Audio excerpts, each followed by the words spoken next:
دین کے 3 درجے ہیں جن کو طے کر کے انسان اللہ تعالیٰ کا مقرب بندہ بنتا ہے۔ پہلا درجہ علم کا حاصل کرنا۔ علم ایک نور ہے جس سے انسان اپنی زندگی کی رہنمائی حاصل کرتا ہے۔ اگر علم ہی نہ ہو تو انسان عمل کیسے کر سکتا ہے؟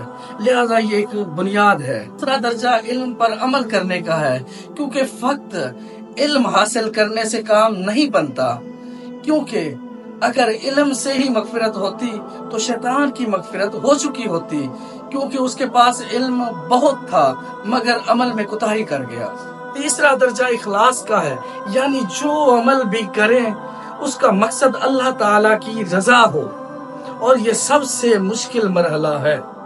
سیدنا عمر فاروق رضی اللہ عنہ نے جنگ یرموک کے موقع پر حضرت خالد بن ولید رضی اللہ عنہ کو خط بھیجا، اور اس وقت حضرت خالد بن ولید رضی اللہ عنہ کمانڈر ان چیف تھے کہ آپ جو ہے یہ پوسٹ چھوڑ دیں، اور جو یہ خط لے کر آ رہا ہے وہ اس پوسٹ پر ہوگا، یعنی کمانڈر ان چیف ہوگا۔ اگر آپ واپس مدینہ آنا چاہیں تو آ جائیں، اور اگر ایک عام فوجی بن کر ان کی معیت میں جہاد کرنا چاہیں تو کریں۔ حضرت خالد بن ولید رضی اللہ عنہ واپس نہیں آئے، بلکہ عام فوجی بن کر وہاں پہ جہاد کرتے رہے۔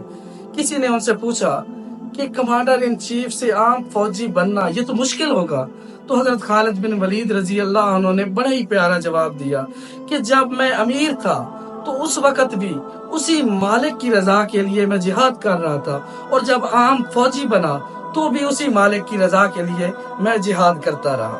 ایک اصول یاد رکھیں، اخلاص جتنا زیادہ ہوگا اجر بھی اتنا ہی زیادہ ہوگا۔ عمل چاہے کتنا چھوٹا ہی کیوں نہ ہو، لیکن اخلاص کی برکت سے اللہ رب العزت کی نظر میں وہ موٹا بن جاتا ہے۔ آپ نے ہیرا دیکھا ہوگا کہ کتنا چھوٹا سا ہوتا ہے اور اس کی قیمت لاکھوں میں ہوتی ہے، دیکھنے میں چھوٹا اور قیمت میں موٹا۔ اسی طرح اخلاص انسان کو ہیرا